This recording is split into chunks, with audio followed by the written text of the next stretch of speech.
Hello friends, UPSC Gurukul सहयोग हमारे मंजिल आपकी में आपका स्वागत है। दोस्तों, आज हम लोग यहाँ पर लेकर के आए हैं आपके बीच एक अन्य तथ्य जो कि यहाँ पे है हमारे बीच में संथाल विद्रोह। क्या है? संथाल विद्रोह के बारे में आज हम लोग बात करेंगे। ये संथाल विद्रोह इसलिए बीच में लेकर के हम लोग आए हैं क्योंकि लगातार हम लोग तो युद्ध के बारे में डिस्कस कर रहे थे। लगातार जो आंग्ल युद्ध हुए थे विभिन्न राजाओं के साथ और विभिन्न विदेशी राजाओं के साथ, उनके बारे में हम लोग लगातार डिस्कस कर रहे थे। और पिछले वीडियो में ब्रिटिश आर्थिक नीति जो भू राजस्व नीतियाँ थी उसके बारे में डिस्कस किया था, क्योंकि उसके बिना आगे का जो पार्ट था उसको समझाना थोड़ा सा मुश्किल हो जाता। तो भू राजस्व नीतियों के बाद ही पूरे भारत में कई विद्रोह हुए, जिसमें से एक विद्रोह है संथाल विद्रोह, जिसका कि आज हम लोग बात करेंगे। और इसके बाद 1857 का क्रांति देखा जाएगा अगले वीडियो में। तो आज हम लोग बात करते हैं संथाल विद्रोह के बारे में डिटेल में कि कहाँ पे हुआ, किन क्षेत्रों में कैसे हुआ और क्यों हुआ, इसके परिणाम क्या हुए, इनको हम लोग आज जानेंगे। तो चलते हैं हम लोग डायरेक्ट डिस्कशन में। दोस्तों, हमारे साथ बने रहिए, बहुत ही अच्छे तरीके से बिल्कुल मैप के माध्यम से इसको समझेंगे और किन क्षेत्रों में ये सारे विद्रोह हुए, ये घटनाएं हुई, उसको हम लोग समझेंगे। चलिए अगर हमारे साथ नेक्स्ट डिस्कशन में यहाँ पे देखिए फ्रेंड्स, हमारे बीच क्या है कि ये हैं दो भाई संथालों की तरफ से, सिद्धू और कान्हो। सिद्धू और कान्हो ये दो भाई थे और इनके साथ चांद भैरव, मतलब कुल 4 भाई थे, सिद्धू, कान्हो और चांद भैरव, जो कि संथाल विद्रोह में नेतृत्व किया था। जैसे मुख्य नेतृत्व यहाँ पे था सिद्धू और कान्हो का, वहीं चांद भैरव भी सहयोगी रहे थे। यह संथाल विद्रोह जो हुआ था वह 30 जून 1855 को शुरू हुआ था। 30 जून 1855 को शुरू हुआ था, जिसमें कि शुरू में ब्रिटिश की तरफ से नेतृत्वकर्ता जो थे वो एलन बोरो थे। एलन बोरो शुरू में नेतृत्व किया था, लेकिन इनकी हार हुई थी। बाद में इसी में संथाल विद्रोह का दमन करने के लिए आते हैं अलेक्जेंडर थॉमस। ये विद्रोह का दमन लास्ट में 1856 में कर दिया जाता है। तो इन्हीं चीज़ों को हम लोग डिटेल में समझेंगे, कैसे सिद्धू, कान्हो और चांद भैरव का यहाँ पे नेतृत्व रहा और एलन बोरो कैसे इसमें मुख्य भूमिका में नेतृत्व किया था। आइए हम लोग डिटेल में बात करते हैं दोस्तों कि क्या मुख्य तथ्य हमारे बीच में हैं। यहाँ पे देखिए, सबसे पहली बात ये विद्रोह हुआ क्यों, एक्चुअली इसको समझना है और उसके बाद किन क्षेत्रों में हुआ इसको समझना है। तो सबसे पहले यहाँ पे देखिए कि झारखंड के कुछ क्षेत्र थे, जैसे कि वीरभूम, ढालभूम, और झारखंड और वेस्ट बंगाल के। तो वीरभूम कुछ जो जगह है, ये ढालभूम, ये सिंहभूम, मानभूम और बाकुंडा, ऐसे कुछ जगह थे जहाँ पे जमींदारों ने काफ़ी शोषण किया। किनका? जो यहाँ पे संथाल लोग रहते थे इन क्षेत्रों में, इनका काफ़ी शोषण किया करते थे जमींदार मिलकर के और साहूकार मिलकर के। तो ये लोग धीरे धीरे क्या हुआ, यहाँ से इन क्षेत्रों से पलायन करके, यहाँ पे सताया गया तो ये पलायन करके क्या किया, संथाल लोग चले गए संथाल परगना के क्षेत्र में। एक्चुअली जब ये जमींदार सताते थे तो उस बीच में एक और विद्रोह हुआ था, भूमिज विद्रोह, जो कि 1760 से 1833 तक का इसका ये विद्रोह चला था। ये भूमिज विद्रोह के बाद ये संथाल लोग कहाँ चले आए, संथाल परगना क्षेत्र में, जिसको कि कहा जाता है दामिने को। यह दामिने को कम उपजाऊ जमीन थी, जिसको कि यहाँ पे संथाल लोगों ने इसे कृषि योग्य भूमि बनाया था बाद में। तो यहीं पे दामिने को में ये बसना शुरू कर दिए थे और यहाँ पे रहते रहते फिर यहाँ पे अपनी खेती कृषि वगैरह करने लगे। फिर बाद में इसमें अंग्रेज़ों का इन्वॉल्वमेंट भी होता है। ये संथाल परगना भागलपुर और वीरभूम जिले के आसपास का क्षेत्र है, जिसे हम लोग अभी देखेंगे। तो ये जो विद्रोह हुआ था, यह विद्रोह हुआ था सन 1855 में 30 जून को। कब हुआ था? 1855 में 30 जून को शुरू हुआ था। और ये संथाल विद्रोह को ही संथाल हूल भी कहा जाता है या हूल विद्रोह ही कहा जाता है। तो संथाल विद्रोह कहें या हूल विद्रोह कहें, ये 30 जून 1855 को शुरू हुआ और इसका दमन किया गया था अलेक्जेंडर और थॉमस के द्वारा 3 जनवरी 1856 को। इसको हम लोग डिटेल में आगे देखेंगे। यहाँ पे चलते हैं कि हुआ क्या कि जो यहाँ पे इन क्षेत्रों में जो संथाल परगना क्षेत्र था और वीरभूम वगैरह का क्षेत्र था, वहाँ पे 2 लोग रहते थे। एक तो पहाड़िया जाति थी जो कि राजमहल पहाड़ियों के क्षेत्रों में ये रहते थे, पहाड़ियाँ जाति। और इनका क्या सिद्धांत था, ये जंगल को नहीं काटते थे और ये हल नहीं चलाते थे। मतलब हल चलाना ये अपने धर्म में पाप मानते थे और जंगल नहीं काटते थे। वहीं संथाल क्या थे, संथाल इन चीज़ों को नहीं मानते थे।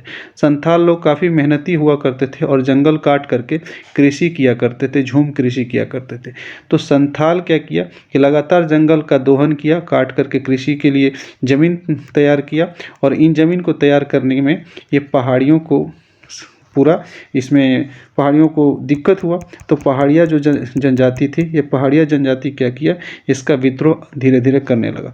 तो इन दोनों के बीच में क्या हुआ, अंतर कलह हुआ, जिसका फ़ायदा अंग्रेज़ों ने उठाया। अंग्रेज़ों ने बाद में क्या किया, संथाल को पूरा एक क्षेत्र दे दिया गया, संथाल परगना जिसे दामिनी को कहते हैं।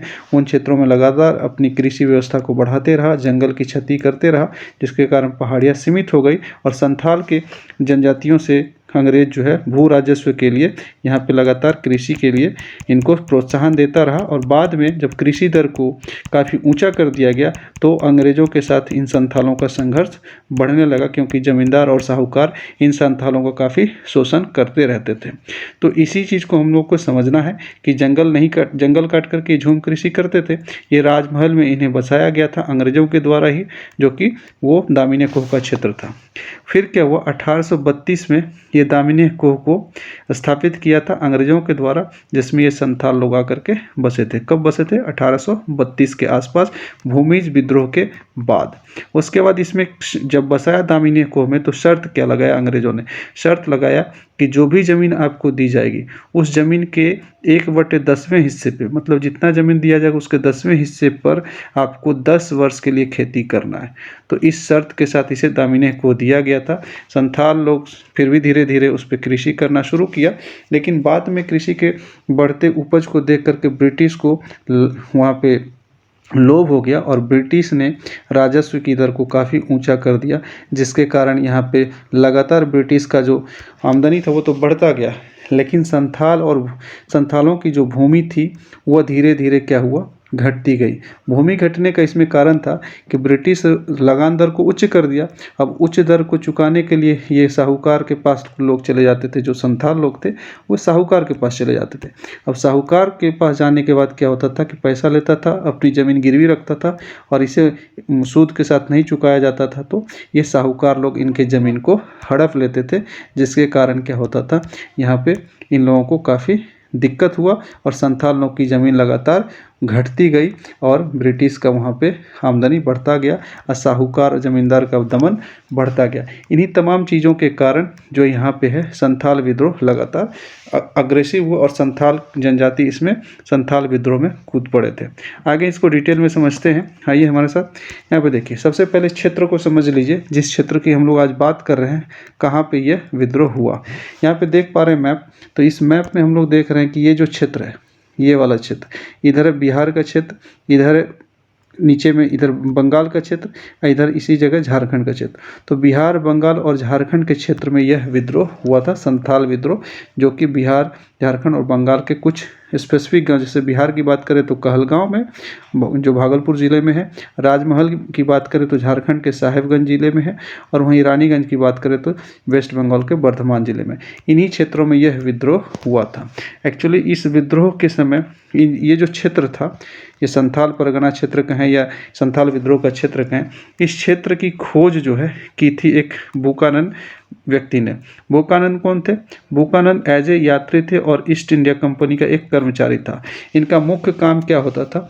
मुख्य काम होता था भौगोलिक खोज करना और ज़मीन, कृषि और खनिज के खोज करके इसे ब्रिटिश कंपनी को बताना, और इसके लिए इन्हें मंथली पैसा दिया जाता था और इनाम दिया जाता था। तो बुकानन इन्हीं संथाल परगना के क्षेत्र को खोजा था और इन्होंने ही कृषि की प्रशंसा की थी, और ऐसा देखा था कि जिस प्रकार की कृषि यहाँ पे वर्षों से कभी नहीं देखी है। खास करके तंबाकू और सरसों की कृषि का इन्होंने प्रशंसा किया था। जब विद्रोह लास्ट हुआ था तो अंत में यहाँ पे सिद्धो कान्हो को फांसी दे दी गई थी बरहेट में। इन्हीं चीज़ों को आगे और डिटेल में हम लोग एक बार देख लेते हैं। आइए इसको देखते हैं। जो क्षेत्र है, जिस क्षेत्र की हम लोग बात कर रहे हैं, उस क्षेत्र में देखिए, यहाँ पे ये बिहार का मैप है, ये है झारखंड का मैप और ये है बंगाल का मैप, पश्चिम बंगाल का मैप। और इसी में एक जगह है कहलगांव, यहाँ पे देख पा रहे हैं कहलगांव। और इसी जगह में यहाँ पे है राजमहल की पहाड़ी, ये जो देख पा रहे हैं पहाड़ी है, ये राजमहल की पहाड़ी है। और इसके नीचे में यहाँ बंगाल के क्षेत्र में यहाँ पे रानीगंज का क्षेत्र है, यहाँ पे इस जगह पे। और गंगा नदी यहाँ पे ये देख लीजिए, गंगा नदी ये ऐसे बहते हुए साहिबगंज जिला होते हुए पश्चिम, साहिबगंज जो झारखंड में है, फिर वो साहिबगंज जिला क्रॉस करके पश्चिम बंगाल में आ जाती है, फिर बाद में बांग्लादेश चली जाती है। तो गंगा नदी, इसका चौहद्दी यदि बात करें संथाल परगना की, जहाँ पे ये संथाल विद्रोह हुआ, इसकी चौहद्दी की यदि हम लोग बात करें तो ये देखिए, ये मान लीजिए यहाँ पे ये क्षेत्र है, ये कौन सा क्षेत्र है, ये है अपना विद्रोह का क्षेत्र, संथाल विद्रोह का क्षेत्र। इसके उत्तर में है गंगा नदी और दक्षिण में है रानीगंज जो कि बर्धमान जिला पश्चिम बंगाल में, और इसके पूरब में है राजमहल का क्षेत्र, और इसके पश्चिम में भागलपुर का कहलगांव क्षेत्र। यही इनकी चौहद्दी है जिसे याद रखेंगे ताकि समझने में और कहीं भी क्वेश्चंस पूछा जाए तो इससे आप प्रश्न उत्तर कर सकेंगे। तो इस चीज़ के बारे में हम लोग अभी देख रहे थे, इसी का कुछ फैक्ट हम लोग डिस्कस कर लेते हैं अभी। दोस्तों यहाँ पे एक चीज़ जान लें कि यह विद्रोह हुआ क्यों, इसके कारण क्या थे, ये किस प्रकार के विद्रोह थे। तो इसके कारण पे यदि जाएं तो हम इसमें देखें, हम लोग देखते हैं कि इसमें जो है, जो दीकू का जो प्रवेश है, वो दीकू क्या होता है, बाहरी लोग। इनके शब्दों में संथाली भाषा में दीकू को बाहरी लोग कहते थे। तो संथाल परगना में बाहरी लोगों के प्रवेश का ये विरोध करते थे। वहीं पे भू राजस्व की दर काफ़ी ज़्यादा बढ़ा दी गई थी, और वहाँ पे राजमहल के क्षेत्र में जो है रेलवे लाइन जो वहाँ पे बिछाया जा रहा था भागलपुर से लेकर के बर्धमान के बीच में, उस रेलवे लाइन में इन लोगों से बेगारी करवाई जाती थी, मतलब पैसे नहीं दिए जाते थे, ज़बरदस्ती मजदूरी करवाई जाती थी। और भू राजस्व की दर उधर बढ़ा भी दी गई थी, और ज़मींदारी की प्रथा जो लगाई गई थी 1793 में कॉर्नवालिस के द्वारा, उसके कारण यहाँ पे भू राजस्व दर काफ़ी ऊंची हो गई थी। और इन तमाम कुछ कारणों के कारण झूम कृषि जो ये लोग करते थे, उस झूम कृषि को भी इन्होंने यहाँ पे अंग्रेज़ों ने वन संरक्षण अधिनियम के तहत मना कर दिया था। ऐसे कुछ बड़े कारण थे जिसके कारण इसमें लोगों का आक्रोश बढ़ा। वहीं धार्मिक कारण भी यदि थोड़ा सा देख लें तो इसके धर्म परिवर्तन को लेकर के भी विरोध संथालियों ने किया था, जो कि अंग्रेज़ों को बाद में इसका सामना करना पड़ा और एक विद्रोह का रूप लिया था, संथाल विद्रोह। और ये एक ऐसा विद्रोह था जो पूरे भारत के इतिहास में पहली बार एक सशस्त्र विद्रोह अंग्रेज़ों के साथ यह विद्रोह हुआ था। ये संथाल विद्रोह पहला ऐसा विद्रोह था भारत में जो सशस्त्र विद्रोह हुआ था, मतलब आमने सामने हथियार से लड़ाई लड़ी गई थी। पहले तो एक्चुअली राजा महाराजा और अंग्रेज लड़ते थे आपस में, लेकिन ये पहला जन आंदोलन था संथालों के द्वारा, हालांकि स्थानीय था लेकिन पहला जन आंदोलन था जिसके द्वारा ये विद्रोह पहला लड़ा गया था। इसके तत्कालिक कारण क्या हुए थे, एक दरोगा हत्याकांड था। दरोगा हत्याकांड में क्या हुआ था कि एक व्यक्ति, यहाँ पे संथाल लोग जो हैं, संथाल लोग को चोरी के आरोप में दरोगा वहाँ पे थाना में बंद करके काफ़ी मारा पीटा था। अब उस आक्रोश में संथालों ने उस दरोगा की हत्या कर दी थी, जिसका नाम महेश लाल दत्त था। उस दरोगा की हत्या के कारण जो उस हत्या दरोगा की जो मृत्यु हो गई उसमें संघर्ष में, तो इसके कारण इसे तत्कालिक कारण माना जाता है जिसे कहा जाता है दरोगा हत्याकांड। इन्हीं चीज़ों के बारे में हम लोग देखेंगे और अंत में देखेंगे इसका महत्व क्या हुआ इस क्रांति का। आइए चलते हैं आगे हम लोग डिटेल में। यहाँ पे देखिए दोस्तों, यहाँ पे देख पा रहे हैं जैसे कि संथाल विद्रोह का ये अंतिम पार्ट है जिसमें आप सारी चीज़ों को समझ पाएंगे। संथाल विद्रोह में यहाँ पे यदि कारण की बात करें तो देख पा रहे हैं कारण में कई कारण हैं जिसके कारण ये संथाल विद्रोह पनपा था। पहला तो ये परहा पंचायत में हस्तक्षेप किया था, जो कि राजनीतिक हस्तक्षेप माना जाता है। ये संथाल के राजनीतिक संथाल के जो राजनीतिक संथालों की जो राजनीति की इसमें हिस्सेदारी थी उसमें इसमें हस्तक्षेप किया गया था अंग्रेज़ों के द्वारा, और दीकू का प्रवेश नहीं किया गया। दीकुओं का प्रवेश को ये विरोध करते थे, बाहरी लोगों के प्रवेश को विरोध करते थे। और झूम कृषि पर, इनके झूम कृषि पर भी रोक लगा दी गई थी। ये झूम कृषि क्या थी, ये झूम कृषि होती थी कि एक ज़मीन जो जंगली ज़मीन है वहाँ पे उसको काट दिया जाता था, जंगल को साफ करके, और उस पर कृषि उगाई जाती थी कुछ सालों के लिए। फिर जब उसकी उर्वरता ख़त्म हो जाती थी तो उसके बाद कुछ समय के लिए उसे छोड़ दिया जाता था, और फिर पुनः कुछ समय के बाद इस पर कृषि की जाती थी। इसे झूम कृषि कहते हैं। किसी ज़मीन पे कृषि करना, जंगल साफ करके उसके उर्वरता खत्म होने के बाद उसे छोड़ देना, फिर पुनः उसे उसमें उर्वरता जब आ जाती थी तो उस पर कृषि करना झूम कृषि कहलाती थी। इस पर रोक लगा दिया था अंग्रेजों ने। परहा पंचायत एक पंचायत था जिसके माध्यम से इनकी राजनीतिक व्यवस्था चलती थी संथालों की, जिसको कि इन्होंने अंग्रेजों ने हस्तक्षेप किया और उसे ख़त्म किया था। फिर भू राजस्व की दर काफ़ी बढ़ा दी गई थी जिसमें जमींदारी प्रथा प्रमुख कारण था। महाजन साहूकार जमींदार के शोषण से काफ़ी ये लोग प्रताड़ित हुए और ये आक्रोश एक समय ऐसा हुआ कि जो विद्रोह में बदल गया। वहीं रेलवे में बेगारी करवाई जाती थी, जो वर्धमान में ये ऐसा धर्म परिवर्तन भी करवाया जाता था। रेलवे में जो बेगारी होती थी वो भागलपुर से वर्धमान के बीच ये रेलवे का निर्माण किया जा रहा था, उसी में इससे बेगारी करवाई जाती थी। और तत्कालिक कारण की बात करें तो जैसा कि हमने पहले ही बताया कि दरोगा हत्याकांड, जो महेश लाल दत्त दरोगा थे, इन्होंने क्या किया था, कुछ लोगों को, कुछ संथाली युवकों को चोरी के आरोप में बंद करके काफ़ी मारा पीटा था, कुछ लोगों की हत्या भी हो गई थी।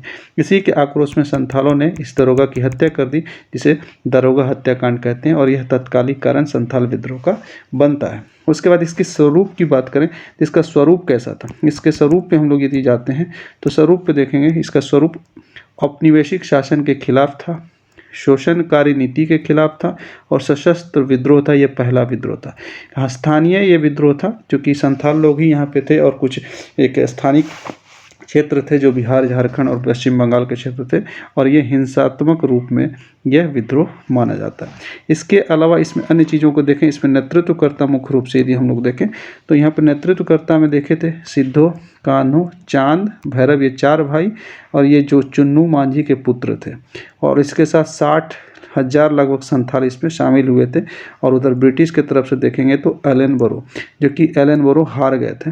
फर्स्ट में एलन बोरो के नेतृत्व में इसे दमन करने के लिए भेजा गया और एलन बोरो की हार हुई थी, और अंततः थॉमस और अलेक्जेंडर को इसमें भेजा, और यह थॉमस और अलेक्जेंडर संथाल विद्रोह का दमन किया था, जिसमें मार्शल लॉ लगाया था। मुख्य रूप से 10 नवंबर 1855 से लेकर 3 जनवरी 1856 के बीच में यह मार्शल लॉ लगा था संथाल परगना के क्षेत्र में। इसके अलावा अन्य कुछ चीज़ों की बात हम लोग कर लेते हैं। यहाँ पे अन्य चीज़ों में देखें कि स्थान कहाँ पे था, जैसा कि हम लोग मानचित्र में ऑलरेडी देख चुके हैं, फिर भी यहाँ पे देख लें। इसकी चौहद्दी गंगा नदी उत्तर में और दक्षिण में रानीगंज, पूरब में राजमहल की पहाड़ी जो कि भागलपुर के क्षेत्र में है, और झारखंड के साहिबगंज जिला में है, और कहलगांव जो है वो भागलपुर के क्षेत्र में पश्चिम में है। ये चौहद्दी हो गई थी। और ये भगनाडीह में ये मीटिंग हुई थी। भगनाडीह गांव है जो भगनाडीह साहिबगंज जिले में, ये भगनाडीह गांव है। तो भगनाडीह गांव में जो है ये संथाल विद्रोह का यहाँ पे मीटिंग हुआ था। सभी सिद्धो, कान्हो, चांद, भैरव, चारों भाई और 60,000 के आसपास संथाल जो है यहाँ पे एकत्रित हुए थे। भगनाडीह गांव जो हजारीबाग साहिबगंज जिला में है, साहिबगंज जिला झारखंड में है। तो झारखंड के साहिबगंज जिला में भगनाडीह में यह मीटिंग हुई थी, और एकाएक सब मीटिंग करके फिर ये विद्रोह को अंजाम दिए थे। और ये विद्रोह का अंजाम देने वाला जो है क्षेत्र वो दामिने को है, जैसा कि हम लोगों ने पहले भी बता दिया है। ये कम उपजाऊ जमीन हुआ करते थे, जिसपे लोग संथाल लोग यहाँ पे उपजाऊ बना करके कृषि का कार्य करते थे। फिर भी इस पर अंग्रेजों ने काफ़ी ज़्यादा उच्च दर लगाया था कर का, जिसके कारण ये लोग प्रताड़ित होते रहते थे। और इसका अंत की तारीख यदि हम बात करें, अंत और शुरू की तारीख बात करें तो ये 30 जून 1855 को शुरू हुआ था और 3 जनवरी 1856 को ये ख़त्म हुआ था। इसी कारण 30 जून को हूल दिवस मनाया जाता है झारखंड में। 30 जून को हूल दिवस इन्हीं संथाल के सम्मान में, चांद, भैरव और सिद्धो, कान्हो के सम्मान में।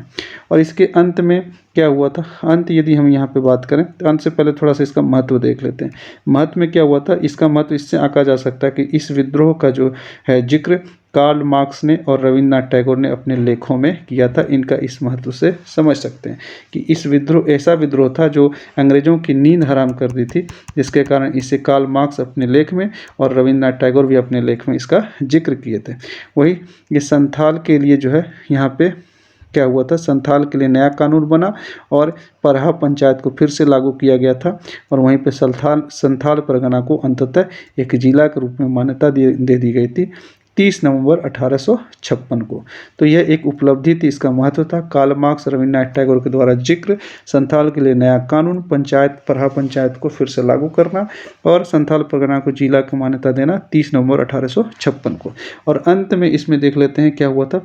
अंत की बात करें तो अंत में कुछ महत्वपूर्ण तथ्य यहाँ पे देख लीजिए कि इसमें एक वर्गीय संघर्ष का विद्रोह था, इसलिए इसका अंत हो गया था, क्योंकि इसमें नेतृत्वकर्ता जो थे कुछ खास लोग ही थे जो चांद भैरव, सिद्धो कान्हो चांद भैरव ही थे, और एक खास वर्ग का संथालों का ये विद्रोह था। और इसके अन्य जो इस विद्रोह के कारण क्या हुआ कि इस विद्रोह के कारण आगे जो अन्य विद्रोह हुए वो विद्रोह इसी से प्रेरित होकर के, जैसे कि 1857 का विद्रोह या अन्य जनजातीय विद्रोह जो हुए थे, इसी से प्रेरित होकर के यह विद्रोह आगे भारत में लड़ा गया, जैसे कि 1857 और आगे का। तो इससे एक नई ऊर्जा मिली थी अन्य विद्रोह को यहाँ पे शुरू करने में भारत में अंग्रेज़ों के खिलाफ, और यह अंततः 3 जनवरी 1856 को इसका अंत हो गया था। तो इसमें आपके पास काफ़ी महत्वपूर्ण तथ्य यहाँ पे आपके पास लेकर के आए हुए थे। चूँकि देखिए दोस्तों, यहाँ पे भूमिका बनाने में और कहानी सुनाने में काफ़ी टाइम चला जाता है, इसलिए उन चीज़ों को मैं दरकिनार करके सीधा मैं टॉपिक पे बात करता हूँ, कंटेंट पे बात करता हूँ, ताकि आपको कम समय में ज़्यादा से ज़्यादा कंटेंट मिल पाए और वही कंटेंट मिले जो आपकी परीक्षा में पूछे जाते हैं। ऐसे तो कहानी सुनाने में इस क्लास को या संथाल विद्रोह को लेने में 4 घंटे 5 घंटे लगेंगे, बट इसे हम लोग चाहते हैं कि कम से कम समय में आपके पास पहुंच जाए। आगे हमारे साथ बने रहिए, अन्य तथ्य के साथ हम लोग आपके साथ हाजिर होंगे अगले वीडियो में। अभी के लिए बस इतना ही। बहुत बहुत धन्यवाद। जय हिंद, जय भारत, वंदे मातरम। बने रहिए हमारे साथ। Thank you.